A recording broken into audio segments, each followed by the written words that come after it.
Umarangkada na ang kampanya ng Philippine Rowing Team sa 2024 Southeast Asian Rowing Federation Rowing Championships sa Haiphong, Vietnam. Alamin ang detalye sa ulat ni Daryl Oclares. Nagbalik kompetisyon na ang Philippine Rowing Team na sumabak sa 2024 Southeast Asian Rowing Federation Rowing Championships na ginaganap sa Haiphong, Vietnam. Sa 2 araw na preliminaries, matagumpay na umabante ang karamihan sa mga national team rowers sa medal race, gayon din ang mga pambato ng Ateneo Rowing Team at Ternate Rowing Academy.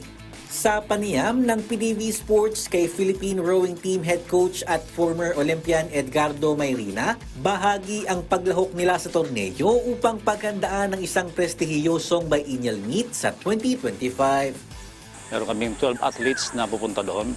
4 na babae at saka yung 8 lalaki natin. So marami kaming events na sasalihan doon dahil ito'y preparasyon na rin sa darating na 2025 Southeast Asian Games sa Thailand.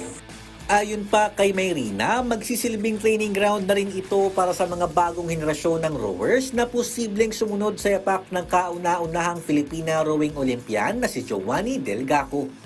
Maganda ang programa ngayon dahil sa yung nakikita ka natin ang ating PRA at PEC ay suportado sa rowing ngayon.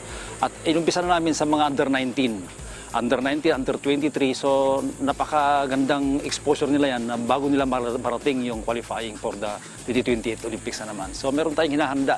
Mayroon kami 2 babae, 2 lalaki na parang pipilian kung sino yung papadala natin ulit sa qualifying. Samantala, nasubukan na ni Delgaco na sumagwan sa Metz, France bilang simula ng kanyang isang buwang training camp bago ang Paris Olympics. Daryl Oclares para sa Pambansang TV sa Bagong Pilipinas.